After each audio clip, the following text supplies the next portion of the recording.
여당이 총선을 마치자마자 책임 정치라는 키워드를 꺼내들었습니다. 이번 기회가 마지막이다. 다주택자들이 정부가 강하게 압박을 하면 법의 허점을 파고듭니다. 야당이 종부세 올리는 것을 반대해서 통과 안 됐거든요. 네. 더 이상 이제 야당 핑계 못 댑니다. 이런 것들이 악재를 털어내는데 도움이 좀 될까요? 사실은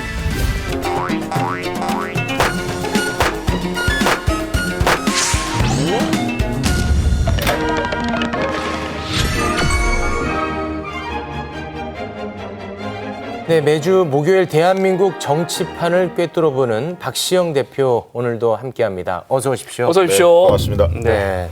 자, 오늘 뭐 여러 가지로 마음이 좀 무겁습니다. 그렇습니다. 오늘 좀 차분하게 진행해야 할 것 같습니다. 네, 네. 우리 마음도 좀 무거운데 요즘 뭐 일이 너무 안 풀려가지고 이 나쁜 기운을 좀 씻고 싶다. 네.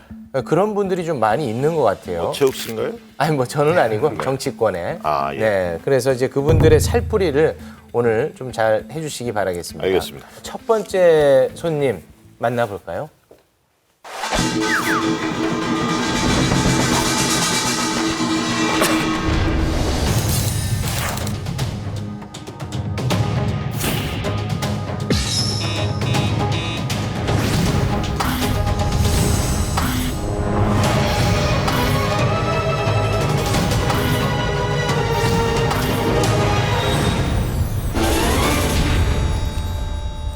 네, 민주당의 이해찬 대표 고민거리가 참 많네요. 5개나 들고 왔습니다. 이 정도면 제대로 좀 살풀이가 필요할 것 같은데. 그 중에서 가장 시급한 네. 문제 첫 번째는 무엇입니까?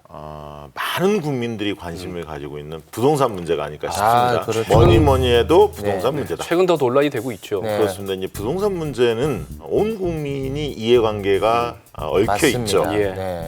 두 번째는 민주당 지지층이 가장 예민하게 받아들이는 정책 이슈입니다. 서민층들을 이 민주당을 많이 지지하고 있기 때문에 네. 현 정부 들어서 오히려 서민의 내 집 마련이 더 힘들어졌다 이런 인식도 있거든요. 네. 그리고 이게 이해관계가 온 국민이 얽혀 있다 보니까 파괴력이 큽니다. 정권의 운명이 달려 있을 수도 있습니다. 네. 그래서 이제 여당이 긴장하는 건데 왜냐하면 현 정부 들어서서 이 부동산 가격이 너무 많이 뛰었어요. 첫째가. 네. 두 번째는 정부 대책을 내놓고 있는데 약발이 잘 안 먹힙니다. 또 한 가지는 또 유동성 문제, 돈이 많이 시중에 풀리지 않았습니까? 그러다 보니까 특위가 극성을 부리고 있어요. 이들을 잡아야 하는데 어떻게 보면 좀 밀리고 있는 게 아닌가 이런 생각까지 좀 듭니다. 네. 때문에 굉장히 위기감을 느낄 수밖에 없고 지금 이제 민심이 굉장히 민심 위반이 심상치 않다. 그리고 국민의 신뢰도 역시 부동산 정책만큼은 좀 약해져 있다. 네.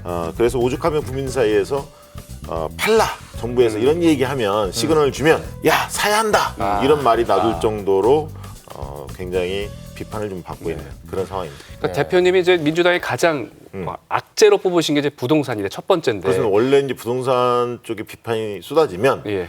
대통령 지지도나 여당 지지도가 대개는 좀 떨어집니다. 네. 지금 그런 상황입니다. 거기에 이제 성난 민심에 더 불 붙인 게 네. 노영민 대통령 비서실장이 네. 부동산을 뭐 이주택을 어떻게 파니 하면서 그 과정에서의 그 논란이 문제가 되지 않았겠습니까? 그렇습니다. 작년 12월 달에 노영민 비서실장이 그런 얘기 했었죠. 청와대 다주택자들한테 팔아라, 처분해라 이렇게 이야기를 했는데 정작 노영민 실장도 당사자였습니다. 근데 최근까지 팔지 않았었죠. 예, 예. 근데 이제 논란이 좀 불거지니까 서울과 청주에 이 집이 있었는데 서울 반포집을 안 팔고 네. 청주집을 팔면서 굉장히 비판을 많이 받았습니다. 네. 이제 최근에 이제 반포 아파트 매각하겠다 네. 이렇게 좀 나왔지만 타이밍이 굉장히 늦었죠. 네. 그리고 이제 홍남기 부총리, 경제부총리도 오늘 의왕집을 좀 팔겠다. 세종집하고 의왕집 두 개가 있었는데 의왕 아파트를 팔겠다.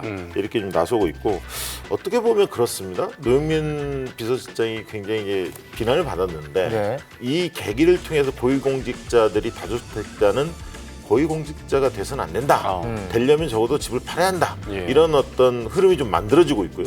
급기야 부동산 백지 신탁 여기까지 좀 이슈가 옮겨 붙고 있습니다. 긍정적인 측면도 있는 겁니다. 네. 기폭제 역할을 하는 측면도 있다 이렇게 보여지고요.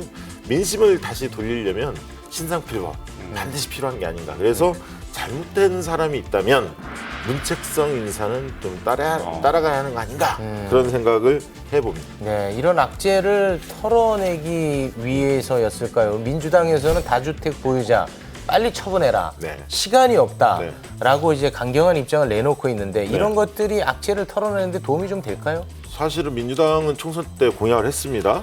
뭐라고 얘기했냐면 다주택 후보들의 경우에 주택 처분을 공약으로 내세웠거든요. 서약서도 쓰고. 서약서 썼습니다. 네. 2년 내에 팔게끔 하겠다. 근데 2년 너무 길다고 하고 너무 있잖아요. 길다라고 네. 아우성이 나오니까 네네. 빠른 시간에 팔도록 촉구를 했습니다. 네. 시기는 시기는 정하지 않았지만 결국은 이제 청와대뿐만 아니라 불통이 여권 그리고 고위공직자 정부 관료 전방위적으로 좀 확산되는 흐름이고요. 네. 그다음에 이제 민주당 같은 경우는 지금까지는 국토부나 기재부 관료들한테 되게 정책을 맡겨놨는데 이제는 팔을 걷어붙이고 여당이 주도성을 좀 발휘하겠다. 더 이상 그냥 지켜보면 안 되겠다. 우리들이 좀 나서야겠다. 왜냐하면 민심과 가장 밑바닥에서 부딪히는 게 많이 접하는 게 정치권이거든요. 네. 그러다 보니까 이번 기회가 마지막이다. 이런 어떤 각오로 특단의 부동산 대책을 준비하는 것 같습니다. 네. 더 이상 이제 야당 핑계 못 댑니다. 네. 지난 20대 때는 야당이 종부세 올리는 것을 반대해서 통과 안 됐거든요. 네. 그것도 크게 영향을 미쳤습니다, 시장에. 근데 이제는 176석을 가지고 있기 때문에 여당이 결심만 하면 네. 통과시킬 수 있거든요. 그래서 이제 국회 핑계는 될 수가 없고 여당이 이제 책임지고 나가야 한다. 이런 흐름이 좀 형성된 게 아닌가 싶습니다. 네, 워낙 민심이 이제 성나기 때문에 이해찬 대표도 절박감에 직접 나서겠다 이런 말씀도 하신 네. 것 같은데 네. 하지만 그건 대책이 여러 개가 나왔단 말이에요. 네.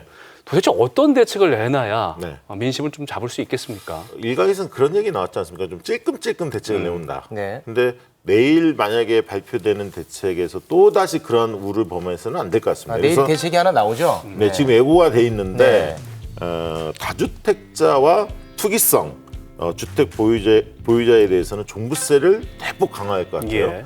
그리고 양도세까지 올릴지는 좀 지켜봐야 할 것 같고요. 신혼부부나 청년들 취득세 부분은 감면 혜택을 과거보다 높이겠다. 이 부분은 좀 나오는 것 같고 등록 임대사업자 문제가 좀 크지 않았습니까? 네. 이 특혜를 그러니까 세제 혜택이죠. 이런 부분들은 과감하게 폐지하는 쪽으로 당이 의견을 좀 모으고 있는데 실제 어떤 정책이 구체적으로 나올지는 내일 지켜봐야 할 것 같고요. 방향 자체는 들어보면 지금까지 나온 언론 보도를 보면 방향은 좀 적절해 보여요. 네. 근데 효과가 있을까? 이 부분은 아마 많은 국민들이 의구심을 가지고 지켜볼 네. 것 같은데 왜냐하면 1주택자는 실수요자 네. 그리고 다주택자는 투기꾼 네. 이런 어떤 프레임을 가지고 정책을 짜놨는데 네. 좀 들여다보면 말이죠. 1다주택자들이 정부가 강하게 압박을 하면 법의 허점을 파고듭니다. 그래서 이제 예를 들면 똘똘한 한 채만 놔두고 나머지는 법인 소유로 바꿔놓는 거예요. 아니면 그 직계 좀비 속의 세대를 분리해서 이 법의 허점을 파고드는 이런 어떤 행태를 벌이기 때문에 법이 이것을 다 쫓아가지 못하고 있습니다. 정부가. 이런 사람들 때문에 사실 정부의 부동산이 들쑤셔서 가격을 급등시켰거든요. 주범이거든요. 그래서 이런 꼼수까지도 막을 수 있는 대책이 나올지 지켜봐야 할 것 같습니다. 네. 자, 가장 중요한 문제, 이 부동산 부분을 이제 짚었는데, 자, 그러면 고민이 많을 텐데요. 네. 이해찬 대표, 네. 살풀이 좀 해주시죠. 네. 여당이 총선을 마치자마자 책임 정치라는 키워드를 꺼내들었습니다. 책임 정치의 진수를 보여주시라. 이 얘기를 좀 드리고 싶습니다. 책임 정치 구체적으로 진수. 무슨 말일까요? 지금 이제 이해찬 당대표 임기 2달도 안 남았습니다. 예. 다음 달 말이면 새로운 당대표가 들었습니다. 민주당 입장에서는 총선 때와 같은 긴장감 가지고 2달을 좀 보내야 한다. 정부한테만 맡길 일이 아니다. 네. 당이 확실하게 기강을 잡고 정책의 주도성을 확보하고 책임 정치의 진수를 보여준다. 이런 말씀 좀 드리고 싶고요. 대통령이나 청와대에도 한마디 드리고 싶은데 네. 부동산 특보를 좀 임명했으면 좋겠습니다. 부동산 특보. 지난번 북한 변수가 생기자 외교안보 특보로 임종석 정의용 카드를 내보이지 네. 않았습니까? 네. 마찬가지로 지금 부동산 문제가 굉장히 심각한데 컨트롤 타워가 잘 안 보인다 이런 비판도 있고요. 과거의 경험도 많고 정책 능력도 검증된 그런 분들을 과감하게 좀 특보로 임명했으면 좋겠다라는 의견들이 좀 있습니다. 저도 그 의견에 좀 공감하는 편입니다. 대표님 그런데 이제 부동산 하면 주무부서인 국토부에 김현미 장관이 있지 않습니까? 네. 그럼에도 불구하고 부동산 특보가 또 필요할까요? 아니, 통일부 장관도 있고 있으면서도 특보 있듯이 그런 의미에서 그렇습니다. 부동산 정책을 반드시 성공시키겠다 이런 강한 의지를 예. 시장에 전달할 수 있는 효과적인 방법이 아닐까 싶습니다. Stay